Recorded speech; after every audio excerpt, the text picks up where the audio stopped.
Sons and Lovers by D.H. Lawrence. Chapter 11. The Test on Miriam. With the spring came again the old madness in battle. Now he knew he would have to go to Miriam, but what was his reluctance? He told himself it was only a sort of overstrong virginity in her and him which neither could break through. He might have married her, but his circumstances at home made it difficult, and moreover he did not want to marry. Marriage was for life, and because they had become close companions, he and she, he did not see that it should inevitably follow they should be man and wife. He did not feel that he wanted marriage with Miriam. He wished he did. He would have given his head to have felt a joyous desire to marry her and to have her. Then why couldn't he bring it off? There was some obstacle. And what was the obstacle? It lay in the physical bondage. He shrank from the physical contact. But why? With her, he felt bound up inside himself. He could not go out to her. Something struggled in him, but he could not get to her. Why? She loved him. Clara said she even wanted him. Then why couldn't he go to her, make love to her, kiss her? Why, when she put her arm in his, timidly, as they walked, did he feel he would burst forth in brutality and recoil? He owed himself to her. He wanted to belong to her. Perhaps the recoil and the shrinking from her was love in its first fierce modesty. He had no aversion for her. No, it was the opposite. It was a strong desire battling with a still stronger shyness and virginity. It seemed as if virginity were a positive force, which fought and won in both of them. And with her he felt it so hard to overcome, yet he was nearest to her, and with her alone could he deliberately break through. And he owed himself to her. Then, if they could get things right, they could marry. But he would not marry unless he could feel strong in the joy of it. Never. He could never have faced his mother. It seemed to him that to sacrifice himself in a marriage he did not want would be degrading, and would undo all his life, make it a nullity. He would try to do what he could do. And he had a great tenderness for Miriam. Always she was sad, dreaming her religion, and he was nearly a religion to her. He could not bear to fail her. It would come all right if they tried. He looked round. A good many of the nicest men he knew were like himself, bound in by their own virginity, which they could not break out of. They were so sensitive to their women that they would go without them forever rather than do them a hurt, an injustice. Being the sons of mothers whose husbands had blundered rather brutally through their feminine sanctities, they were themselves too diffident and shy. They could easier deny themselves than incur any reproach from a woman, for a woman was like their mother, and they were full of the sense of their mother. They preferred themselves to suffer the misery of celibacy rather than risk the other person. He went back to her. Something in her, when he looked at her, brought the tears almost to his eyes. One day he stood behind her as she sang. Annie was playing a song on the piano. As Miriam sang, her mouth seemed hopeless. She sang like a nun singing to heaven. It reminded him so much of the mouth and eyes of one who sings beside a Botticelli Madonna, so spiritual. Again, hot as steel, came up the pain in him. Why must he ask her for the other thing? Why was there his blood battling with her? If only he could have been always gentle, tender with her, breathing with her the atmosphere of reverie and religious dreams, he would give his right hand. It was not fair to hurt her.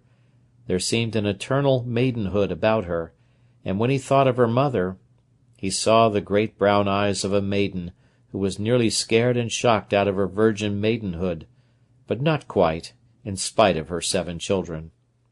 They had been born almost leaving her out of count, not of her, but upon her. So she could never let them go, because she never had possessed them. Mrs. Morel saw him going again frequently to Miriam, and was astonished. He said nothing to his mother. He did not explain nor excuse himself. If he came home late and she reproached him, he frowned and turned on her in an overbearing way. "I shall come home when I like," he said. "I am old enough." "Must she keep you till this time?" "It is I who stay," he answered. "And she lets you. But very well," she said. And she went to bed, leaving the door unlocked for him, but she lay listening until he came, often long after. It was a great bitterness to her that he had gone back to Miriam.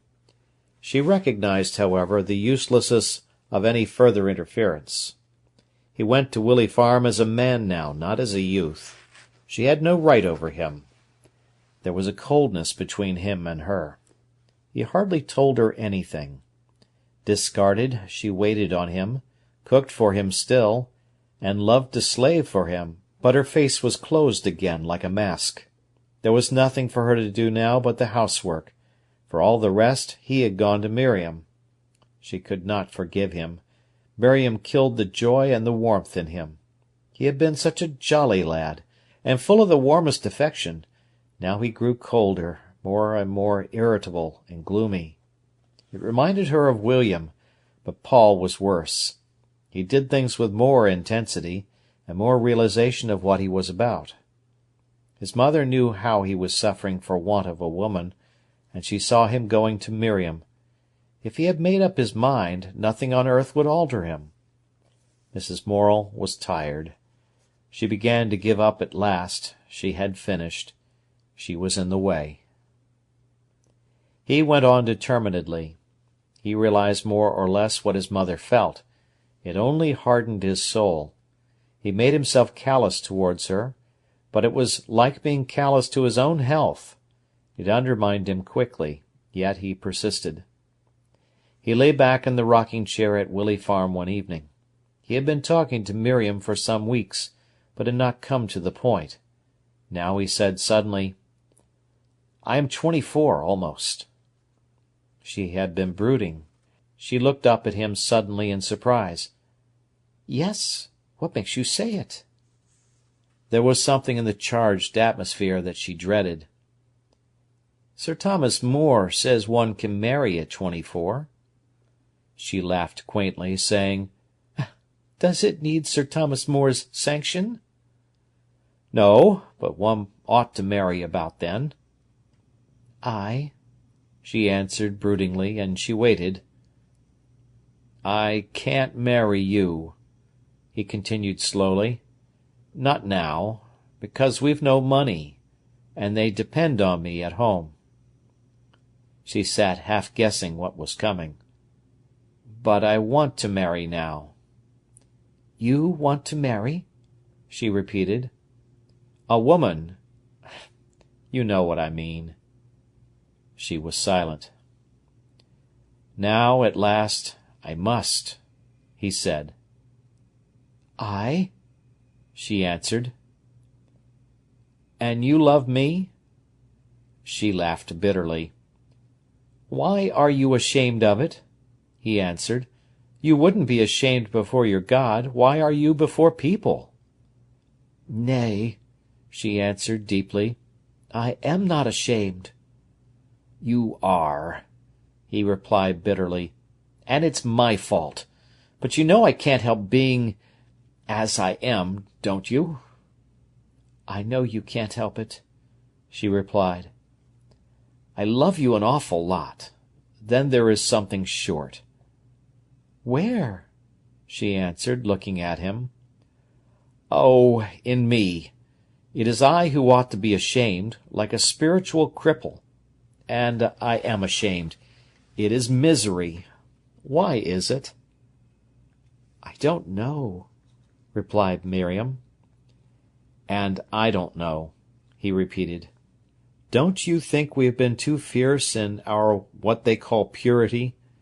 Don't you think that to be so much afraid and averse is a sort of dirtiness?" She looked at him with startled, dark eyes. "You recoiled away from anything of the sort, and I took the notion from you, and recoiled also, perhaps worse." There was silence in the room for some time. "Yes," she said. "It is so." "There is between us," he said, "all these years of intimacy. I feel naked enough before you. Do you understand?" "I think so," she answered. "And you love me?" She laughed. "Don't be bitter," he pleaded. She looked at him and was sorry for him. His eyes were dark with torture. She was sorry for him. It was worse for him to have this deflated love than for herself, who could never be properly mated. He was restless, for ever urging forward and trying to find a way out.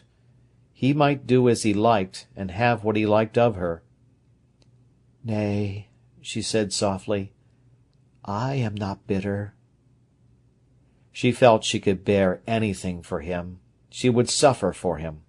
She put her hand on his knee as he leaned forward in his chair. He took it and kissed it, but it hurt to do so. He felt he was putting himself aside. He sat there sacrificed to her purity, which felt more like nullity.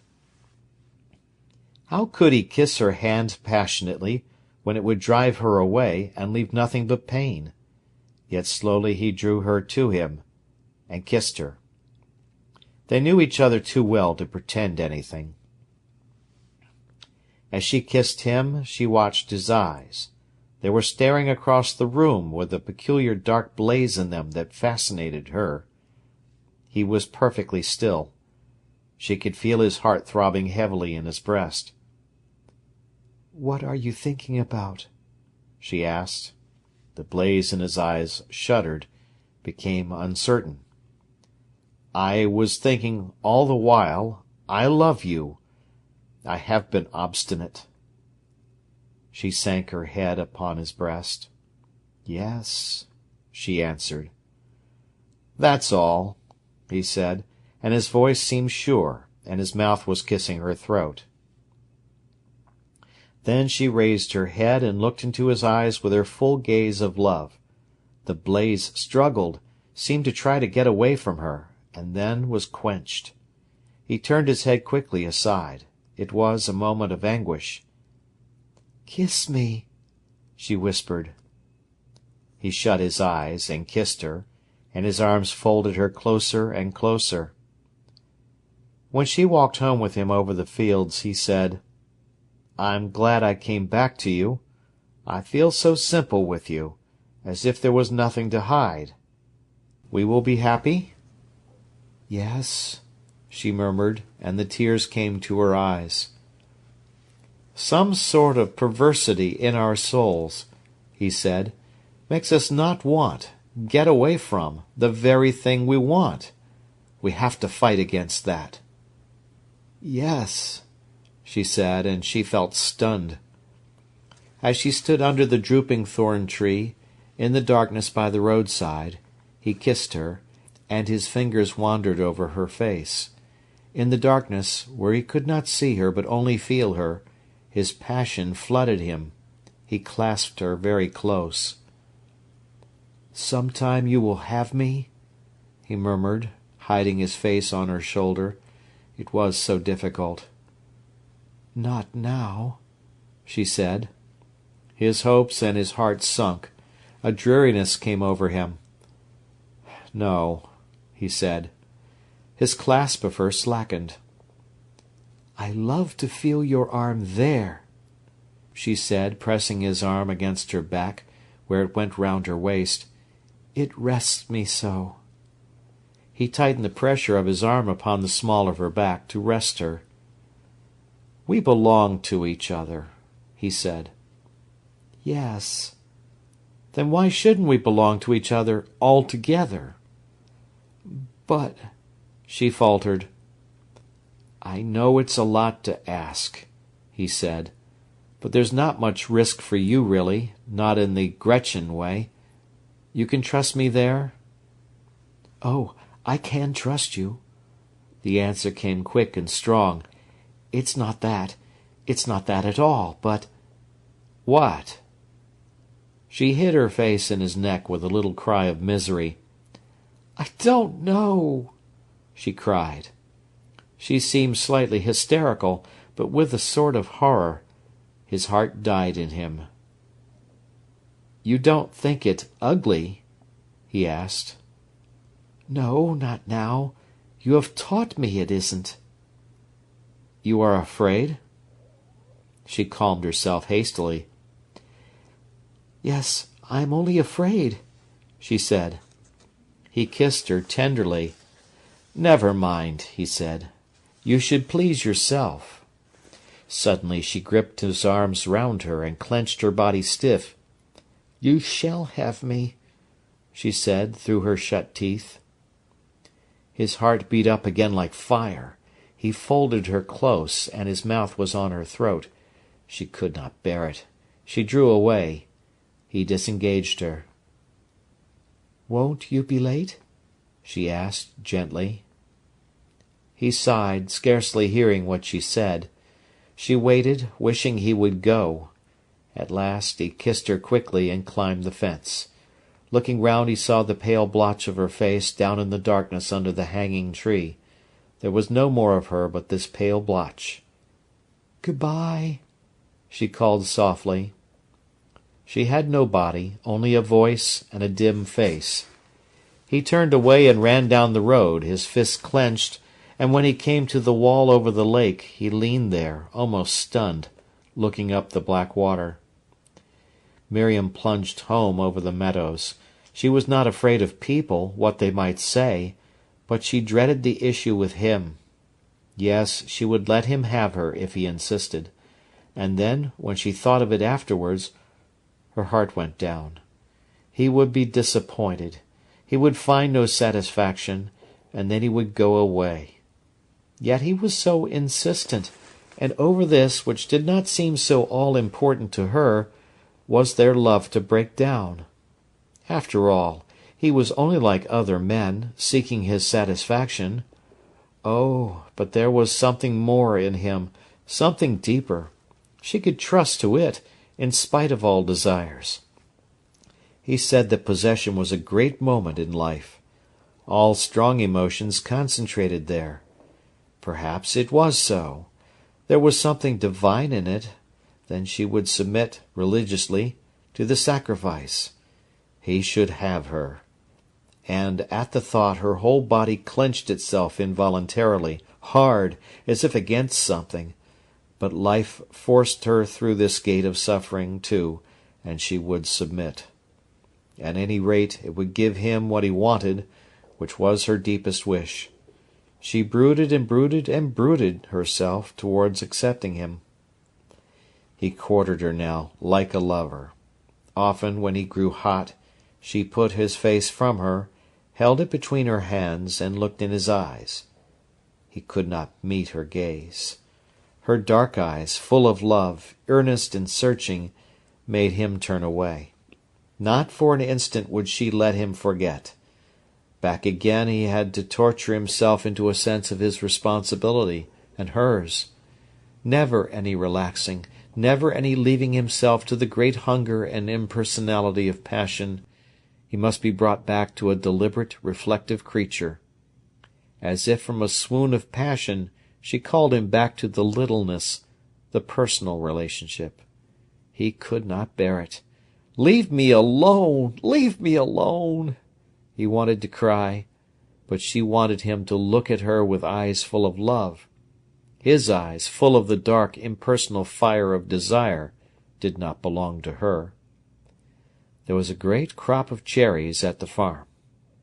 The trees at the back of the house, very large and tall, hung thick with scarlet and crimson drops under the dark leaves. Paul and Edgar were gathering the fruit one evening. It had been a hot day, and now the clouds were rolling in the sky, dark and warm. Paul climbed high in the tree, above the scarlet roofs of the buildings. The wind, moaning steadily, made the whole tree rock with a subtle, thrilling motion that stirred the blood. The young man, perched insecurely in the slender branches, rocked till he felt slightly drunk, reached down the boughs, where the scarlet beady cherries hung thick underneath, and tore off handful after handful of the sleek, cool-fleshed fruit. Cherries touched his ears and his neck as he stretched forward, their chill fingertips sending a flash down his blood. All shades of red, from a golden vermilion to a rich crimson, glowed and met his eyes under a darkness of leaves. The sun, going down, suddenly caught the broken clouds. Immense piles of gold flared out in the southeast, heaped in soft, glowing yellow right up the sky. The world, till now dusk and grey, reflected the gold glow, astonished. Everywhere the trees and the grass and the far-off water seemed roused from the twilight and shining. Miriam came out wondering. "Oh," Paul heard her mellow voice call, "isn't it wonderful?" He looked down. There was a faint gold glimmer on her face that looked very soft, turned up to him. "How high you are!" she said. Beside her, on the rhubarb leaves, were 4 dead birds, thieves that had been shot. Paul saw some cherry stones hanging quite bleached, like skeletons picked clear of flesh. He looked down again to Miriam. "Clouds are on fire," he said. "Beautiful!" she cried. She seemed so small, so soft, so tender down there. He threw a handful of cherries at her. She was startled and frightened. He laughed with a low chuckling sound and pelted her. She ran for shelter, picking up some cherries. 2 fine red pears she hung over her ears. Then she looked up again. "Haven't you got enough?" she asked. "Nearly. It's like being on a ship up here." "And how long will you stay?" "While the sunset lasts." She went to the fence and sat there, watching the gold clouds fall to pieces and go in immense rose-coloured ruin towards the darkness. Gold flamed to scarlet, like pain in its intense brightness. Then the scarlet sank to rose, and rose to crimson, and quickly the passion went out of the sky. All the world was dark grey.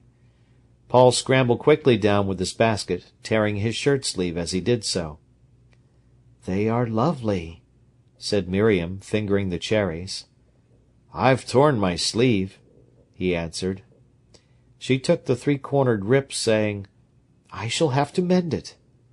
It was near the shoulder. She put her fingers through the tear. "How warm!" she said. He laughed.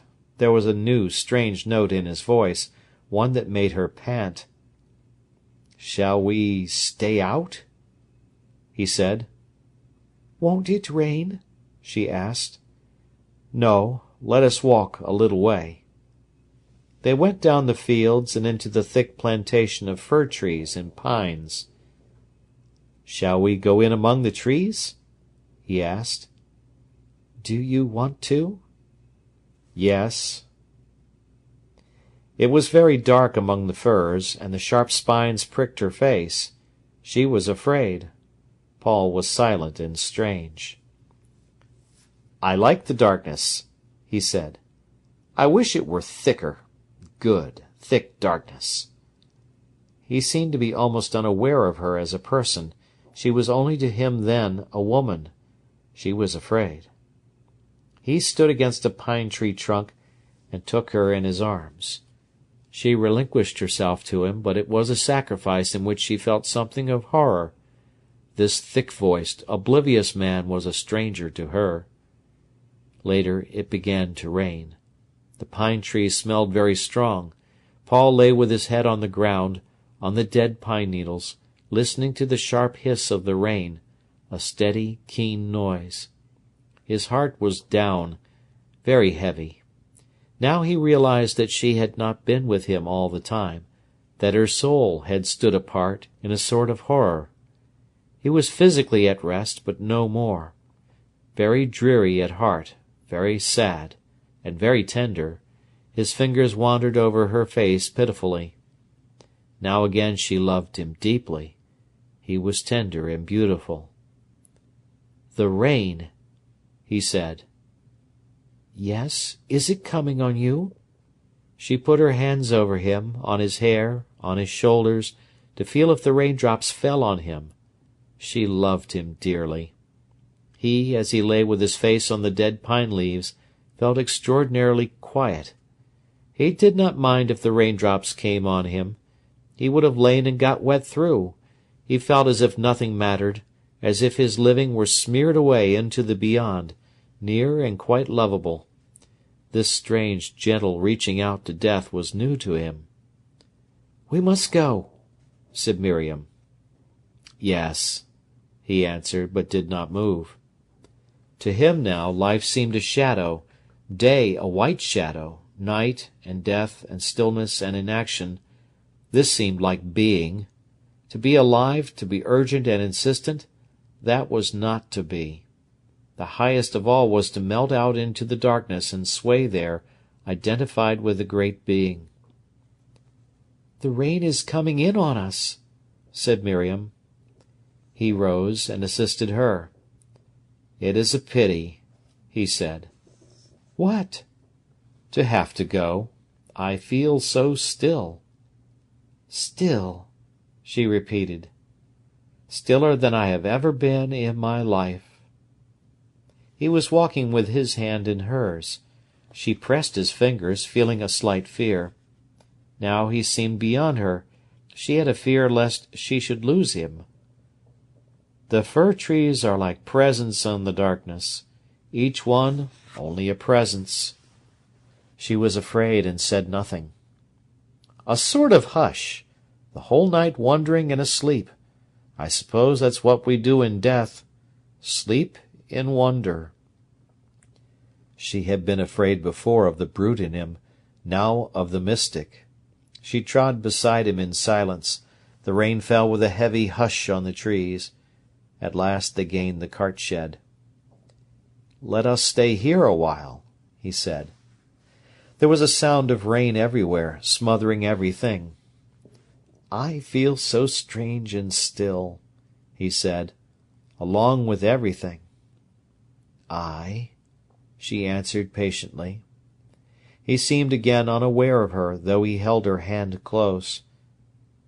To be rid of our individuality, which is our will, which is our effort, to live effortless, a kind of curious sleep, that is very beautiful, I think. That is our afterlife, our immortality. "Yes?" "Yes, and very beautiful to have." "You don't usually say that." "No." In a while they went indoors. Everybody looked at them curiously. He kept the quiet, heavy look in his eyes, the stillness in his voice. Instinctively they all left him alone. About this time Miriam's grandmother, who lived in a tiny cottage in Woodlinton, fell ill, and the girl was sent to keep house. It was a beautiful little place. The cottage had a big garden in front, with red brick walls, against which the plum trees were nailed. At the back another garden was separated from the fields by a tall old hedge. It was very pretty.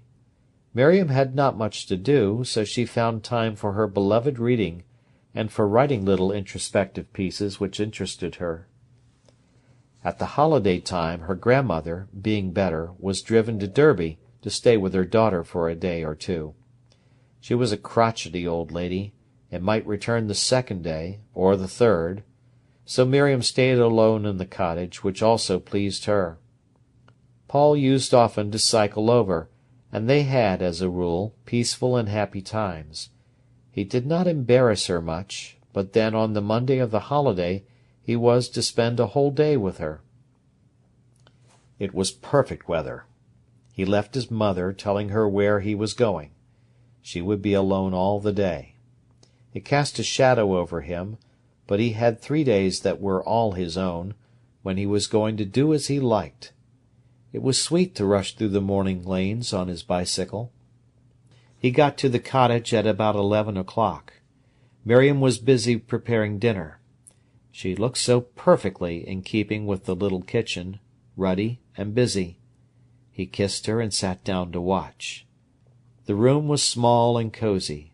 The sofa was covered all over with a sort of linen in squares of red and pale blue, old, much washed, but pretty. There was a stuffed owl in a case over a corner cupboard. The sunlight came through the leaves of the scented geraniums in the window. She was cooking a chicken in his honour. It was their cottage for the day, and they were man and wife. He beat the eggs for her and peeled the potatoes. He thought she gave a feeling of home almost like his mother, and no one could look more beautiful, with her tumbled curls, when she was flush from the fire. The dinner was a great success. Like a young husband, he carved. They talked all the time with unflagging zest. Then he wiped the dishes she had washed, and they went out down the fields. There was a bright little brook that ran into a bog at the foot of a very steep bank. Here they wandered, picking still a few marsh marigolds and many big blue forget-me-nots. Then she sat on the bank with her hands full of flowers, mostly golden water blobs. As she put her face down into the marigolds, it was all overcast with a yellow shine. "Your face is bright," he said, "like a transfiguration." She looked at him, questioning. He laughed pleadingly to her, laying his hands on hers. Then he kissed her fingers, then her face. The world was all steeped in sunshine, and quite still, yet not asleep, but quivering with a kind of expectancy. "I have never seen anything more beautiful than this," he said. He held her hand fast all the time. "And the water singing to itself as it runs. Do you love it?" She looked at him, full of love. His eyes were very dark, very bright. "Don't you think it's a great day?" he asked. She murmured her assent. She was happy, and he saw it. "And our day, just between us," he said. They lingered a little while. Then they stood up upon the sweet thyme, and he looked down at her simply. "Will you come?" he asked. They went back to the house, hand in hand, in silence. The chickens came scampering down the path to her. He locked the door, and they had the little house to themselves. He never forgot seeing her as she lay on the bed, when he was unfastening his collar. First he saw only her beauty, and was blind with it. She had the most beautiful body he had ever imagined. He stood unable to move or speak, looking at her, his face half smiling with wonder. And then he wanted her, but as he went forward to her, her hands lifted in a little pleading movement, and he looked at her face and stopped. Her big brown eyes were watching him, still and resigned and loving. She lay as if she had given herself up to sacrifice. There was her body for him, but the look at the back of her eyes, like a creature awaiting immolation, arrested him, and all his blood fell back. "You are sure you want me?" he asked, as if a cold shadow had come over him. "Yes, quite sure." End of Part 1 of Chapter 11.